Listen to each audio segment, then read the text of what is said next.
This 11th meeting of the Senate Standing Committee on Education will come to order. As usual with this committee, if you choose to speak against a bill, for or against a bill, you need to sign up at the back corner on the sign-up sheet in order to speak. Please silence your cell phones. No signs are allowed in the committee room. Please call the roll. Senator Carroll. Here. Senator Funky Fromeyer. Senator Givens. Senator Higdon. Senator Meredith. Senator Neal. Senator Stivers. Senator Thomas. Senator Tishner. Senator Wilson. Here. Senator Wise. Here. Vice Chair Williams. Here. Chair West. Here. We have a quorum. First on the agenda, do any members have any introductions? Senator Thomas. Thank you, Mr. Chairman. I am pleased today to have teachers here from Fayette County, from the schools of Crawford, LTMS, and Picadome. I would ask that they stand and be made welcome by the committee today.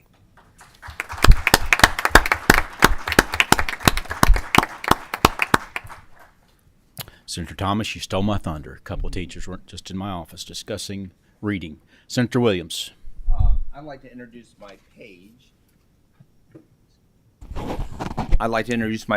Ariel Jackson, who's here to make sure I get in the right place in the right time. She's exceeded her goals because she got me here early today.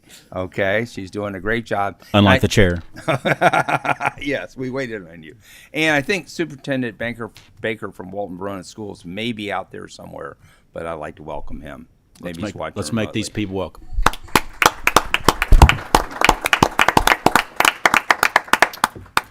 We have 4 bills on the docket today. We have an hour, so we want to move fairly quickly. First up on the agenda, we have House Bill 142, an act relating to products that can't contain nicotine. Representative Hart. Thank you, Mr. Chairman. Representative Mark Hart, 78th House District, and I'll let my co-sponsoring guests identify themselves. Brian Milton. Steve Riley, representative of the 23rd District. Thank you so much. Thank you. Representative, there's a committee sub. Yes, the committee sub, if you all look at page 23, or page 3, line 23, we're changing one word. We're changing shall to may. It deals with applying for grants. It's the only change in the sub. So, Second. We have a motion on the sub. We have a second.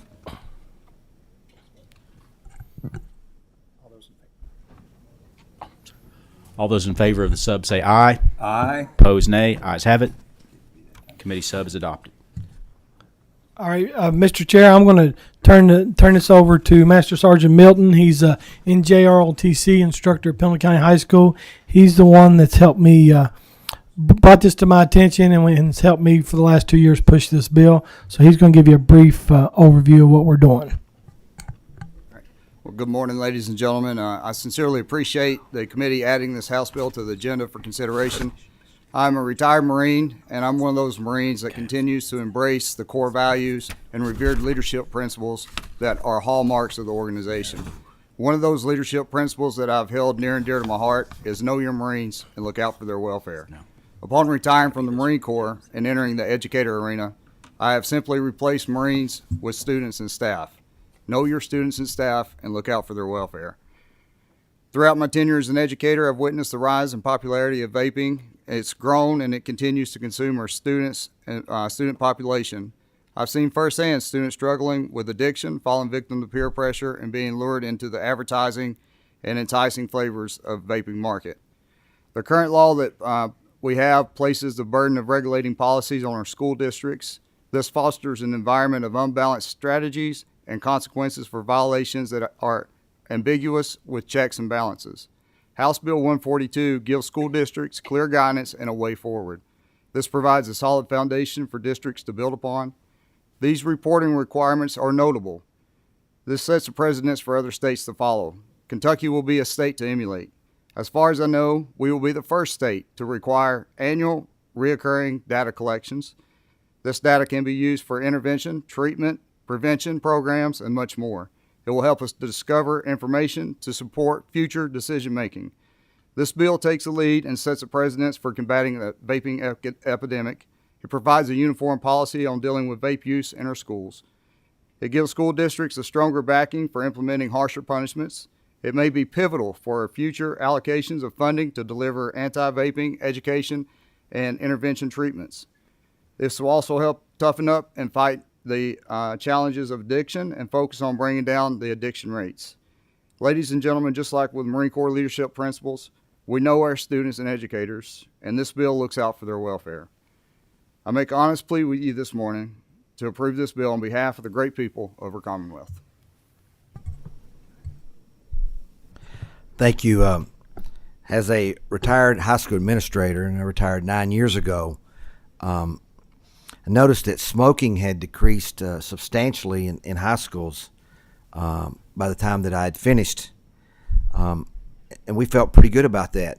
And then as the years gone on, as vaping has come in, when I talk to high school administrators and teachers throughout the state, they tell me that the amount of usage of vaping far exceeds what smoking ever was.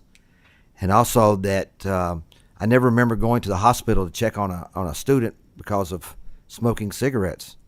But they say oftentimes they have to go to hospitals now to check on students because of what has happened with vaping. We all know that vaping can be tainted much easier than cigarettes ever were. So I think that the combination of those issues has made this problem far exceeds what we dealt with smoking in school. And I'm very much in favor of Representative Hart's bill and think it will be in the best interest of our students. Thank you. And Mr. Chairman, just to summarize real quick, the bill, in addition to the reporting that Master Sergeant had told you about, it does three things. It requires local boards of education to adopt policies to combat the underage student use of vaping products. For students under 21, it allows districts to confiscate alternative nicotine products, and further offenses shall result in an in-school suspension or an out-of-school suspension based on what their policy dictates.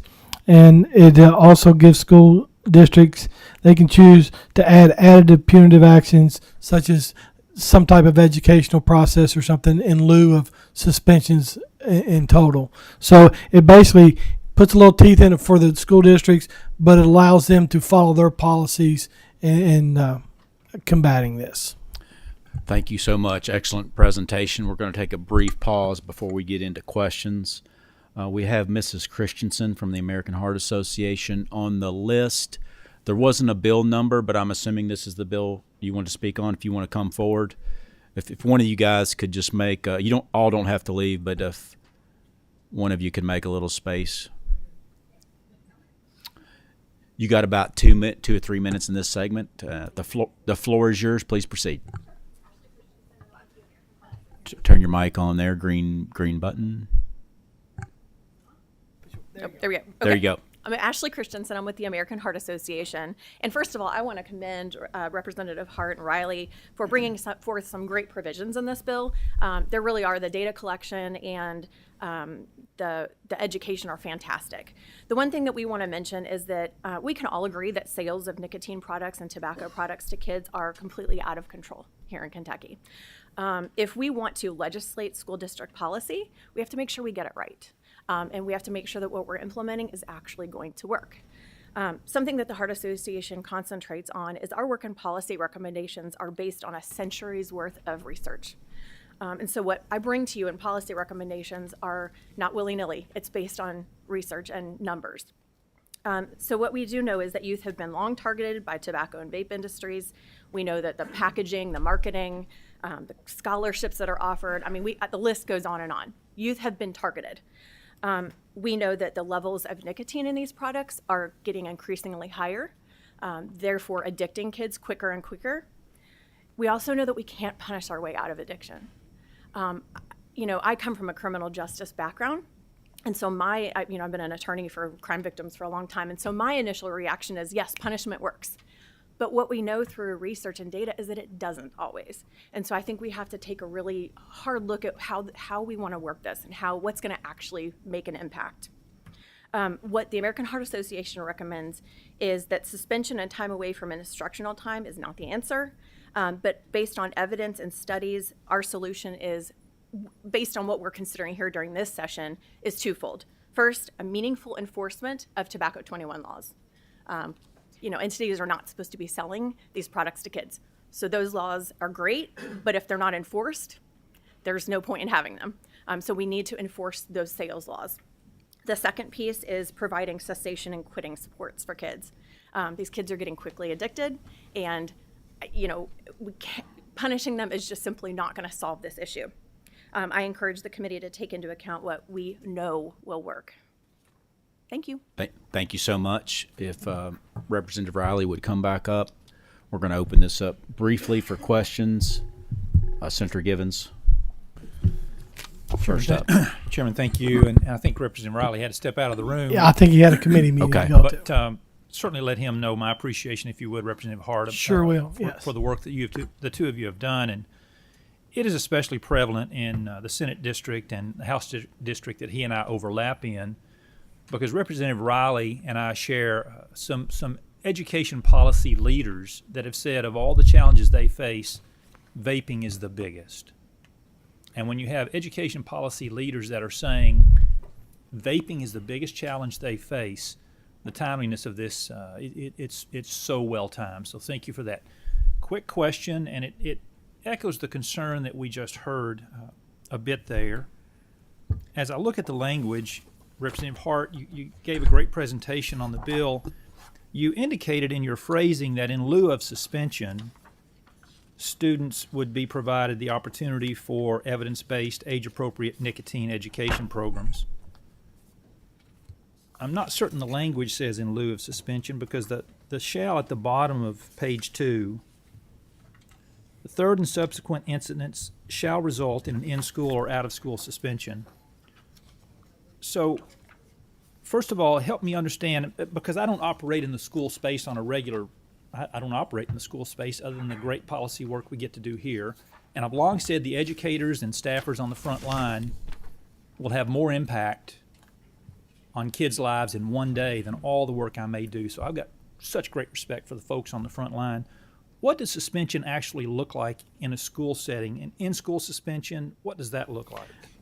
I'm going to defer to Representative Riley because he's had personal experience with that. But the intent, what we're trying to do is to allow the school districts to establish their policy and follow their policy, and either an in-school suspension or an out-of-school suspension based on their policy would be what would be allowed. But let me let Representative Riley weigh in on this. Thank you, Senator Givens. That's a good question. In-school suspension typically at most schools involves students reporting to a particular room during the day, and they spend that day in that room working on their classroom assignments. Typically, those are given by the teacher, whatever they may be. Usually, it's whatever's being done in class, and they may add a thing or two, basically, to that to try to get the student to understand that doing what they've done is not the right thing to do, and they don't need to be in school suspension. They need to be in class, so they need to do the things required to stay in class.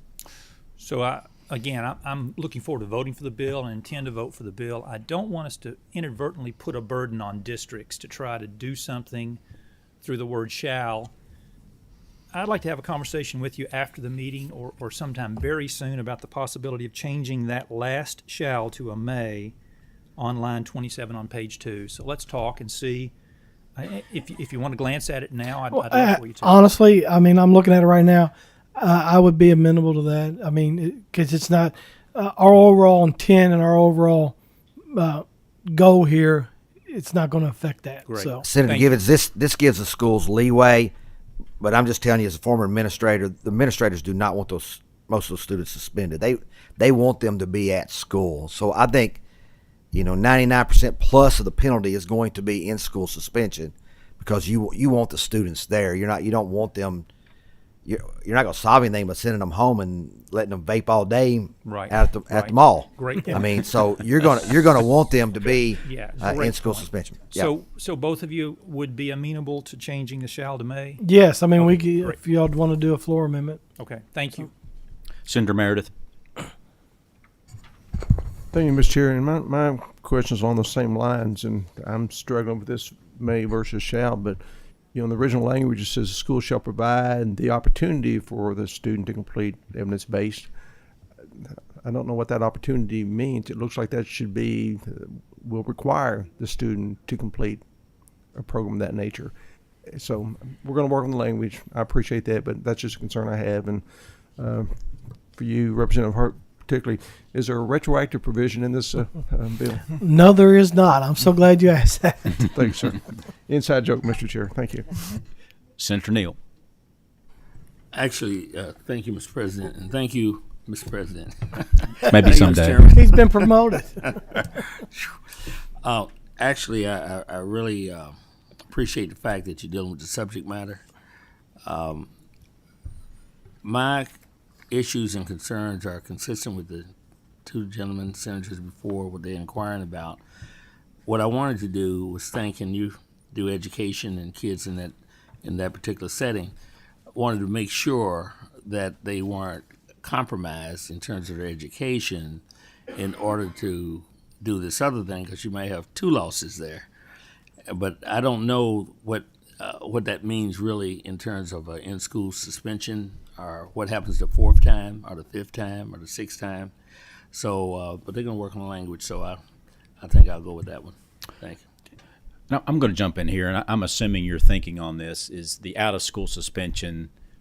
Any good superintendent's going to reserve that for the most egregious of circumstances, right? I mean, it's got to be pretty over the top. When we approached some of the superintendents and some of the school administrators, they wanted us to develop something with some teeth.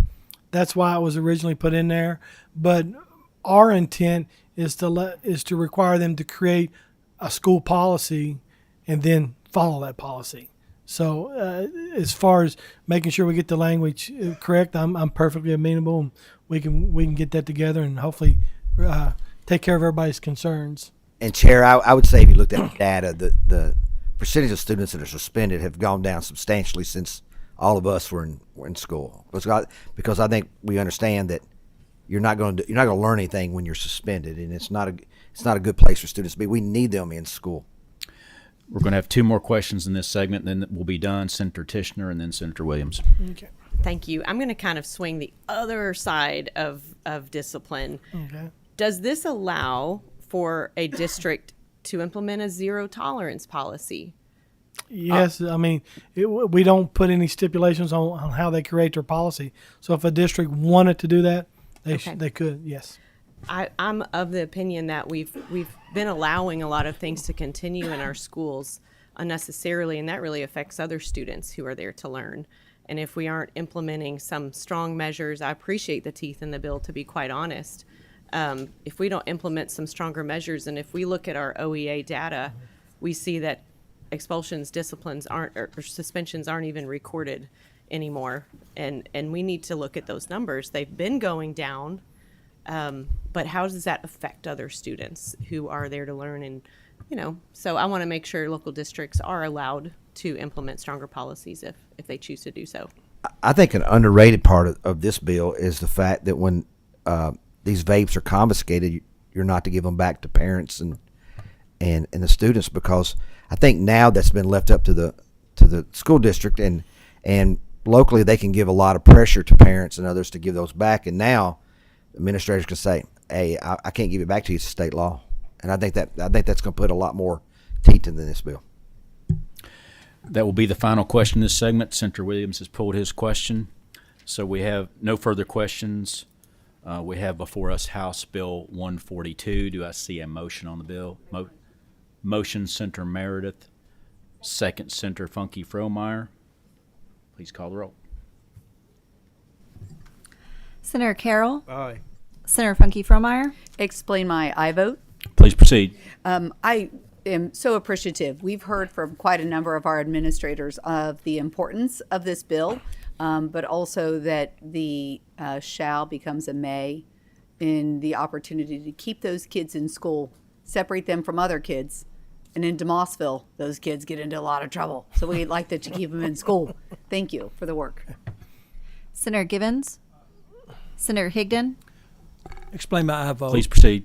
Thank you, Mr. Chairman, and I too vote aye, but hopefully we'll get that corrected, the shall to a may, and any other changes that some might see fit. But it is a good bill, and we need to do this, so thank you. Senator Meredith, Senator Neal, Senator Stivers, Senator Thomas, Mr. Chair, I'd like to explain my aye vote. Please proceed. I do appreciate the discussion, and I do think when I look at the language changes, but I will say this: when we look at the end of page 2, beginning of page 3, the first shall, I have no problem with that being a may, because I think when it comes to discipline, you have to give the school administrator and principal flexibility in terms of what's appropriate. I do know in Fayette County, we've all but eliminated out-of-school suspensions now, except for really violent offenses, because the children need to be in there and be learning rather than be sitting home watching television, or, as you said, vaping. But I have no problem, and I agree with Senator Tishner on this. I have no problem with keeping shall in at the top of page 3, the second shall, because I do think we need to have them be provided with some education-based, age-appropriate discussion program on vaping and its harmful effects. If we're going to put some teeth in this measure, as you indicated, Representative Riley, then that's how you put teeth in it. Is say, here's the problem with vaping. You're going to go through this program. You're going to understand the ills and the harmful effects of it. And hopefully you won't do this again. So I think to put teeth in this measure, that second shall should remain, in my opinion. With that said, Mr. Chair, I vote aye. Senator Tishner, Senator Williams, Senator Wilson, Senator Wise, Aye. Chair West. Aye. House Bill 142 passes with favorable expression. Thank you, Representative Hart and guests, for this good bill. Thank you so much, and I'll be getting with you guys hopefully today, and we'll get the floor amendment put together. Representative Riley, if you could stay right there. We're going to go a little bit out of order. We want to make it efficient for Representative Riley today, so we'll keep him at the table as we discuss House Bill 449. Thank you, Mr. Chair. I've got another committee now, so that's why I've been bouncing back and forth. I apologize. No worries. It happens. I'll introduce myself for the record and then allow my guests to. Representative Steve Riley, 23rd District. John Powell, I'm the staff attorney for the Kentucky School Boards Association. And Chris Nolan with the Kentucky School Boards Association.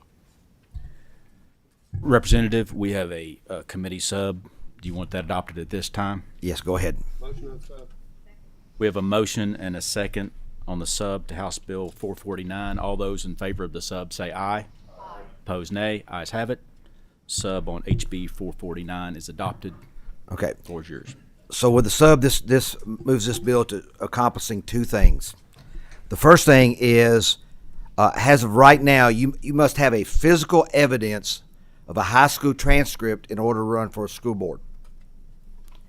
An example of where that could be a problem was a representative from Dawson from Christian County had a constituent that wanted to run for school board, was a retired teacher, and could not run for the school board because they could not provide physical evidence of their transcript for whatever reason. You know, we know all the time schools close. We know that schools have disasters like we've had in both Western and Eastern Kentucky, and in many cases somebody cannot produce physical evidence. And why would we keep somebody that's very qualified from doing this? So what this bill would do was say a person could sign an affidavit that says that they graduated from high school, and that would allow them to run. So that's the first part of the bill. The second part of the bill deals with training for school board members.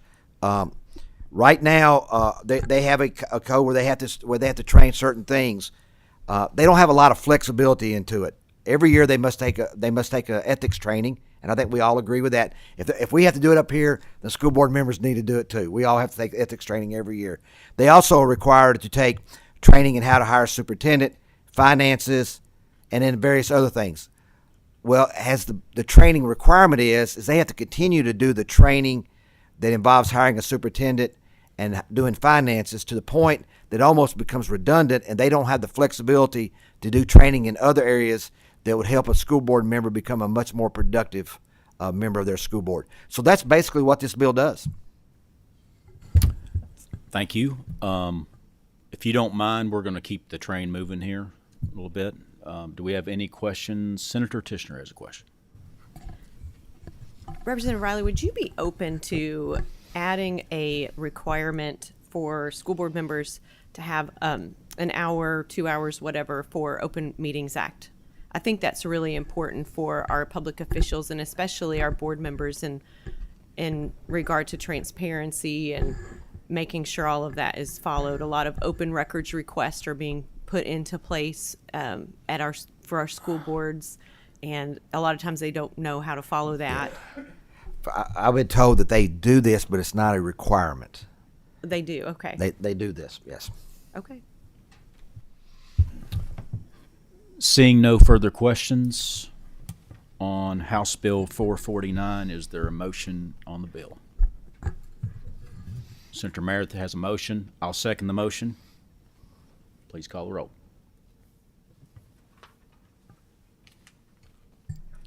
Senator Carroll.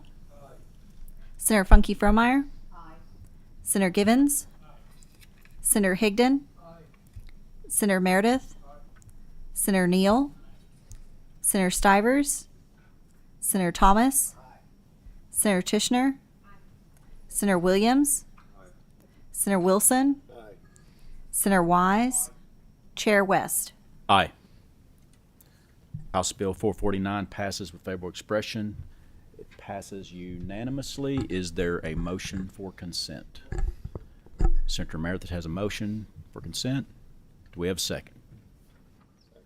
We have a second. All those in favor of putting it on consent say aye. Opposed, nay. Ayes have it. House Bill 449 passes on consent. Thank you, Chair West and committee. Appreciate it. Thank you. We're going to bring up next House Bill 535, an act relating to civic education. Is Representative Duval here? There he is. We're going to do, I'm sorry, Chair Tipton, I didn't see you over there on the side. We're going to do House Bill 535, and then hopefully we'll reserve a lot of our time to deal with House Bill 275. Once you've stated your name for the record, please proceed. Robert Duvall, State Representative, District 17. James Tipton, State Representative, House District 53. Mr. Chairman, members of the committee, thank you for the opportunity to come today and speak with you about an important topic. Before graduating, public school students are currently required to pass a civics test of 100 questions that are drawn from the U.S. Citizenship and Immigration Services. House Bill 535 provides an alternative to this test. School districts can choose to either offer this test or offer a half-credit course in civic education. House Bill 535 also significantly increases accountability for the test, establishing a 70% requirement to pass versus the current 60%. It also requires KDE to submit an annual report to include two things. First, the first-time successful completion rate and the average number of times a student takes the test before successful completion. Kentucky high school students currently participate in courses specific to government and civics at a rate of only 15%. Plus, an additional 10% participate in integrated social studies, which includes civics. I think we can do better. In today's world where misinformation, political polarization are all too common, civic literacy is more important than ever. With House Bill 535, students would graduate from high school with a greater appreciation and understanding of our state and federal government structures.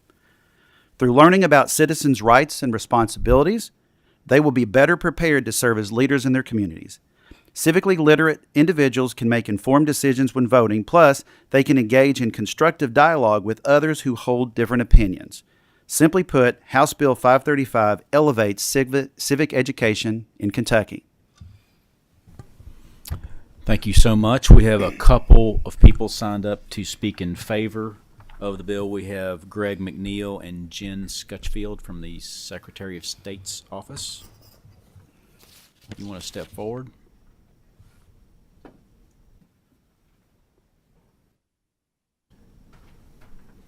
Good morning. If you could, please, 2 to 3 minutes, maybe, in this yes. segment. I'm Jennifer Scutchfield, Assistant Secretary of State. We're here. We're so glad that we're talking about civic education. I'm going to let Greg talk a little bit about the civic health assessment that we conducted last year. But one of the things that I want to draw to your attention is I think we need to consider maybe not the sub that is currently in front of us, only because we had an election on Tuesday. If you could hold on just a second. Do you mean a House sub? The House sub. Okay, all right. I apologize. The bill in front of us. Yes. We had an election on Tuesday, and we want our people to vote in elections. We want them to be educated. We want them to understand that it's an important thing to do. We had 0.5% in one of the representative case elections and 5% in the other. I'll let Greg talk about our civic assessment. All right. Chairman West, Vice Chairman Williams, members of the committee, thank you for the opportunity to speak.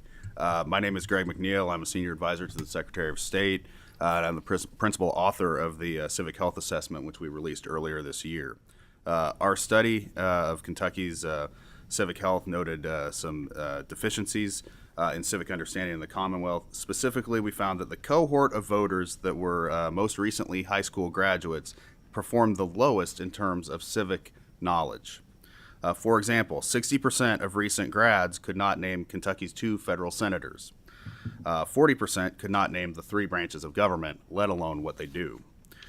To that end, our report recommended and called on the General Assembly to adopt legislation that would require a 4th year of social studies education in high school, specifically devoted to civics. 39 other states already have a similar requirement. We further asked the General Assembly to reassess the civics test currently required to graduate. We found the test wholly inadequate and asked that it be made more robust and provided an example of a better test from neighboring Ohio. Research shows that civic education pays dividends both in overall student performance and later in the workplace in the form of better so-called soft skills. So the Secretary in our office applaud Representative Duval for introducing HB 535. As introduced, HB 535 required a half year of civic instruction to graduate and was silent on the civics test. The House Committee sub has changed that from its original version. But regardless of the current state of HB 535, I'm here today to simply say we can and should do more. Other states clearly are, and the research that we had in our civic health assessment clearly show what we are doing now is not working. Current data demonstrates that we need formal civic education requirement in high school, just like 39 other states do. We need a more robust civics exam that demonstrates that students understand civics. So Representative Duval deserves credit for bringing this issue forward, but we can't. But if we can't go any farther today than the amended 535, we need to be prepared to go farther in the next General Assembly session. This problem is simply too important to wait 5 or 10 years to revisit. So with that, we'd be happy to answer any questions. Thank you so much. I'm going to bring the bill sponsor back up this time, and then we'll open the floor up for questions.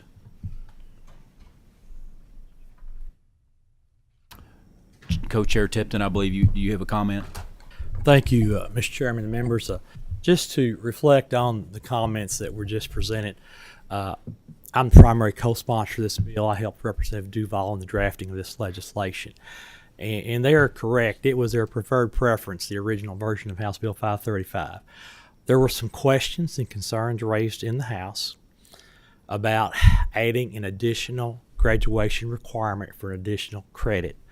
As a compromise, as we often do, we included the option for school districts to make that decision. I've talked to a lot of superintendents. I've talked to social studies, heard from social studies teachers. I believe there is a lot of enthusiasm for this course, this credit. Again, that's one other reason we put the data requirement in there on the test. We raised the cut score from 60 to 70%, and we required the data collection on the first time pass rate and the average number of times, so we would have more data to, in the future, hopefully, come back and make a better decision. But this is what we have today before you. Thank you, Mr. Chair. Thank you, Co-Chair Tipton. Senator Wise is up first. Thank you, Mr. Chairman. Representative Duval, love the bill.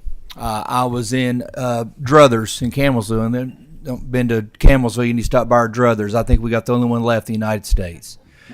And I got a cup of coffee this week, and the guy was telling me as I was leaving, he said, "Senator, have a safe flight back to D.C. and keep Pelosi in line." And my reply was, "I'll do my best." So we've got a problem. I also teach American government right now at Camelsville University. And my question is, if a student is taking a dual credit or an AP class, I've got many right now dual credit taking my American government class, can this count towards this? Because I didn't know if the school board is making the decision on this, or can the student actually try to show their transcript to be able to get credit for what they're taking for this requirement? That's a great question.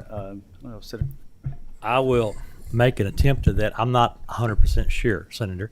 I know that there will have to be standards. They have to be, the course would have to be aligned to academic standards put forth by KDE. But it is up to, my understanding, the way the bill's drafted, it's up to each individual local superintendent. You know, we changed Senate Bill 1 in 2022 to give the superintendent the authority over selection of curriculum. I think we could probably ask for clarification on that, but it would be my impression that if something is aligned to the intent of the bill and civics education, it could possibly count. I would really like if we could do that clarification, Mr. Chairman, because I do think this is something there that it could be an unintended consequence, but we also want to look out for each individual student. So I thank you for considering the comment. Senator Wilson. Thank you, Mr. Chairman, and thank you for this bill. I appreciate it, Representative Duval and Representative Tipton, Chairman Tipton, I should say. This definitely moves the needle for us as far as civics. Is there any other bill out there that does what the Secretary of State is asking in civics that you know of? No, not that I'm aware of. I know their interest was in removing the testing as part of the option and just requiring the course. So this is the only option for us at this point to move the needle and actually do what you're talking about to help. Yes, to my students. understanding, that's correct. Okay, that's all I need If I to know. could address the senator again, I explained the reason for the compromise. You all are the Senate. Members of the Senate could file a floor amendment. It would have to come back to concur. You always have a concern there might be some issues with that, so I'll just leave it at that. Thank you. I'll let Senator Wilson read between the lines on that. That being all the questions on this bill,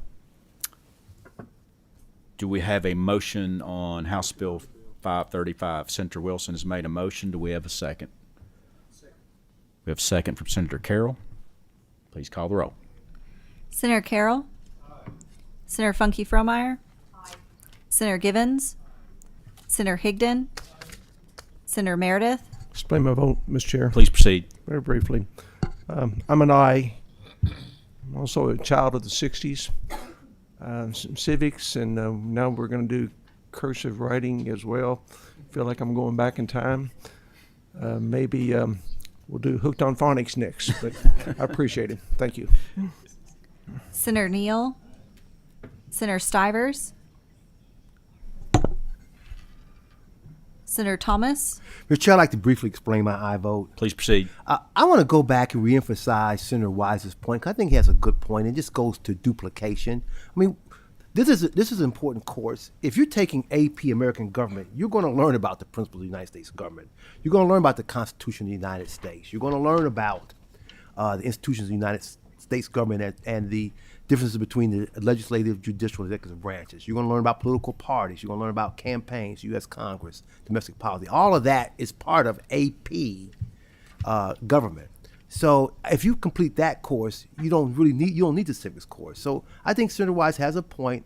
I hope we can address it somehow. But if you take that course, that should be able to clearly substitute for this 1/2 credit for civics course. It's a great course. Obviously, many of us are geeks when it comes to politics. We embrace civics, but all people, all students need to have a basic fundamental understanding of civic education. So I support this bill. Senator Tishner? Senator Williams? Senator Wilson? Senator Wise? Chair West? Explain my vote. Just want to thank the sponsor and Chair Tipton for bringing this initiative forward. I think from the comments you clearly see maybe there'll be a floor amendment here in the Senate. I'm not sure, but I like where we're headed. The goalpost is in mind, and this takes us a little further down the road.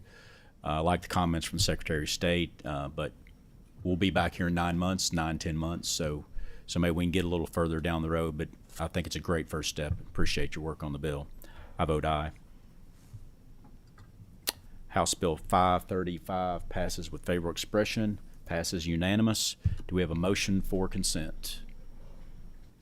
Any motion? I'll make a motion for consent. We have a second? We have a second.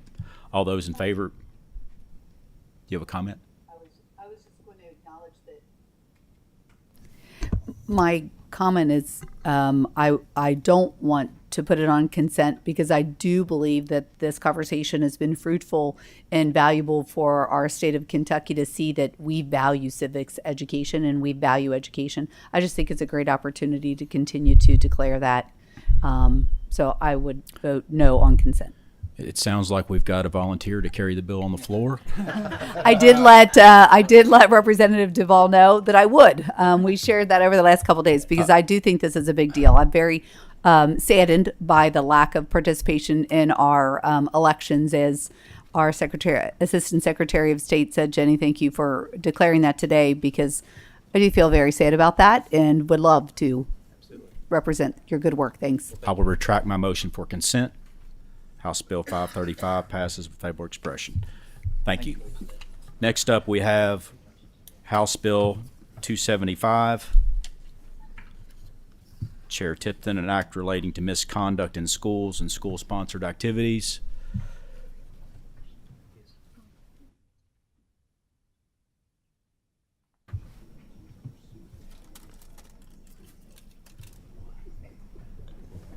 Co-Chair Tipton, I made an attempt to give you more time by putting you at the end, but I failed. We will try to be brief. James Tipton, House District 53. And if my guest could introduce herself. Katomi Yukakura. You've got about 10 minutes. Okay. Please proceed. I think it's important to understand the why, so I'm going to ask Katomi to go first, but she has asked me to make an announcement since there are children in the room. The nature of her testimony may not be suitable for young children, so I just wanted to let parents or adults in the room know that so they can make the appropriate decision. Got that duly noted. We're going to do a little bit of housekeeping first. There is a sub on the bill. Do you want us to adopt a sub? Please do. I make a motion on the sub for House Bill 275. Do I have a second? Second. We have a second. Senator Funky Fromeyer. All those in favor of adopting the sub say aye. Aye. Opposed, nay. Ayes have it. Sub is adopted. Floor is yours. If you could turn the floor over to Katomi at this time. My name is Katomi Yukakura, and I'm a student at the University of Kentucky and a graduate of Kentucky K-12 schools, where I learned from some of the most amazing teachers. I'm here today to voice my support for House Bill 275, not only as a student, but as a survivor of grooming and sexual abuse carried out by my high school teacher. I was a teenager when the teacher created a private group chat with me and my friends on Remind, a texting platform utilized by my high school to update classes on assignments and important information. He worked to gain my trust, talking with me behind closed doors of his office and offering me homemade food when my grandfather passed away. After gaining my trust, he would emotionally manipulate me and the other students he favored, publicly shunning and alienating anyone who did something to upset him. Other adults and school staff observed this flirtatious teasing and conversations that occurred behind closed doors, unaware of the grooming occurring before their eyes and reinforcing my belief that what was going on was normal. Unfortunately, the text and teasing escalated when he began tutoring me. During these tutoring sessions, he gave massages, exposed himself, digitally penetrated me, and manipulated my hands for his own pleasure. An anonymous adult eventually raised concerns to the principal of the school. However, to my knowledge, the exploration into the concerns ceased after the principal talked with the teacher and contacted my parents, who knew of the tutoring sessions but were unaware of what really happened during them. It wasn't until talking with college friends that I began to fully understand the gravity of my experience and the betrayal of an individual I trusted, my community trusted. Now, I'm sitting before you just 1 month away from my graduation from UK, but my experience with educators' sexual misconduct almost stole this from me. When I first began to grasp the reality of my high school experiences, I did not know if I would be here to walk across the stage. In those months, I would spend days without a minute of sleep. Energy drinks and coffee became my new water as I fought to stay awake, knowing that every single time I closed my eyes, I would be brought back to the backseat of a car with a teacher who had just taken my clothes off. In the time between the anonymous adult's concerns and my report to the Kentucky State Police, the teacher confessed his love to a recent graduate and continued texting high school students individually. The teacher who abused me did not stop after his actions were first questioned. And I wish I could tell you that my experience is unique. But since my testimony last year, I've had friends, community members, teachers, and strangers tell me their story or a story that happened in their community, and so many more stories have never been told.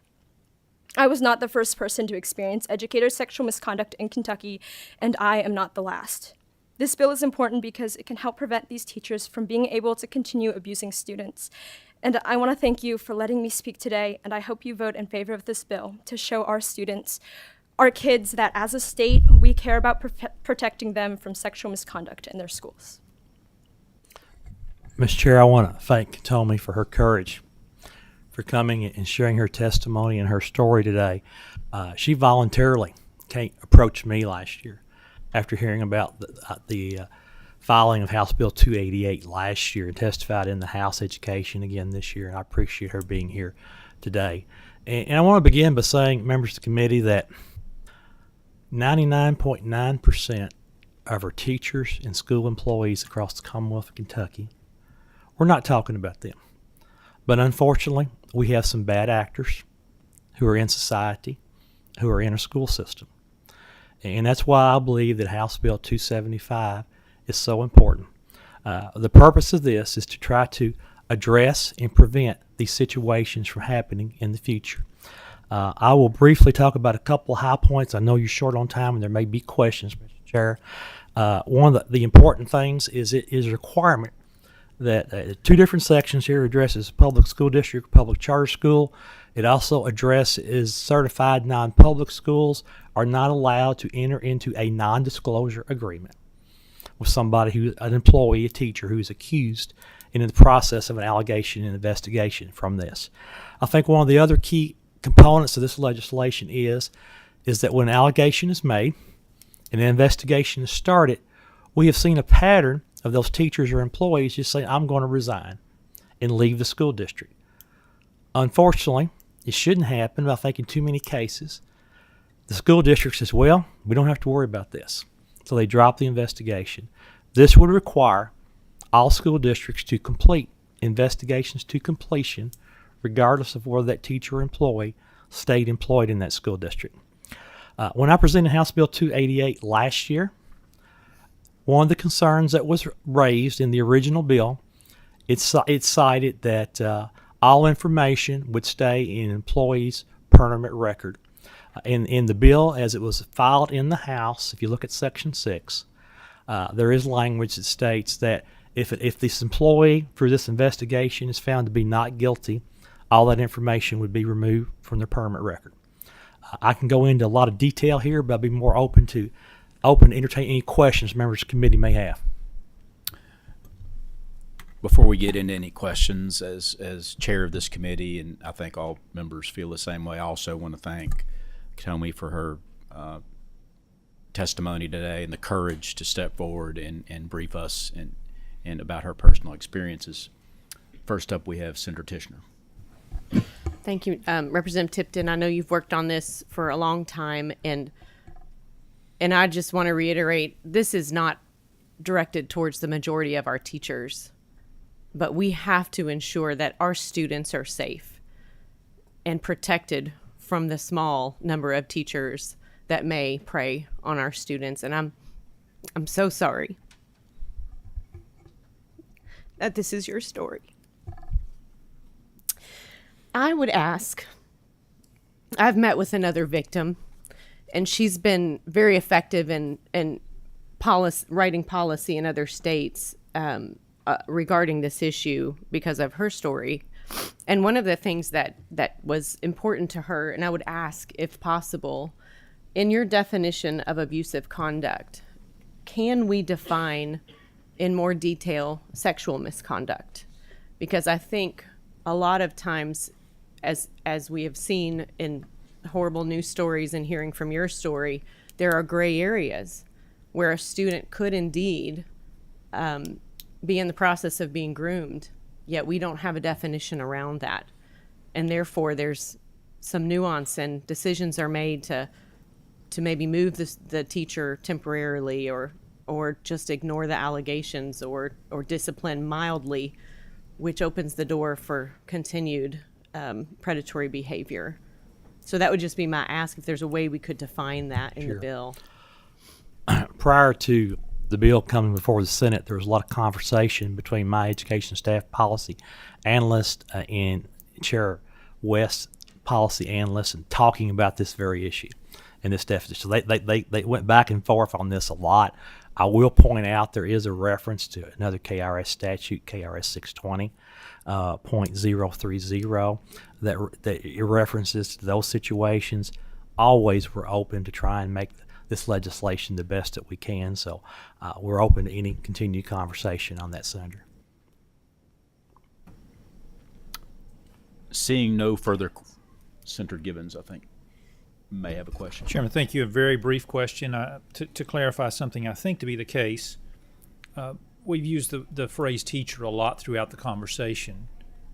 This also takes care of our non-certified personnel as well, correct? We're not leaving any loopholes anywhere, are we? That is correct. This would refer to any employee, certified or classified, that's employed by school district. Thank you. Senator Funky Fromeyer. And not always are coaches considered employees. Does this cover the coaches, and they may even be volunteers? As I've reviewed the language, I believe that it would. Any further questions from members of the committee? Seeing none, do we have a motion for passage of HB 275? We have a motion from Senator Funky Fromeyer. We have a second from Senator Tishner. Seeing no further discussion, please call the roll. Senator Carroll. Aye. Senator Funky Fromeyer. Senator Gibbons. Senator Higdon. Senator Meredith. Senator Neal. Senator Stivers. Senator Thomas. Senator Tishner. Senator Williams. Senator Wilson. Senator Wise.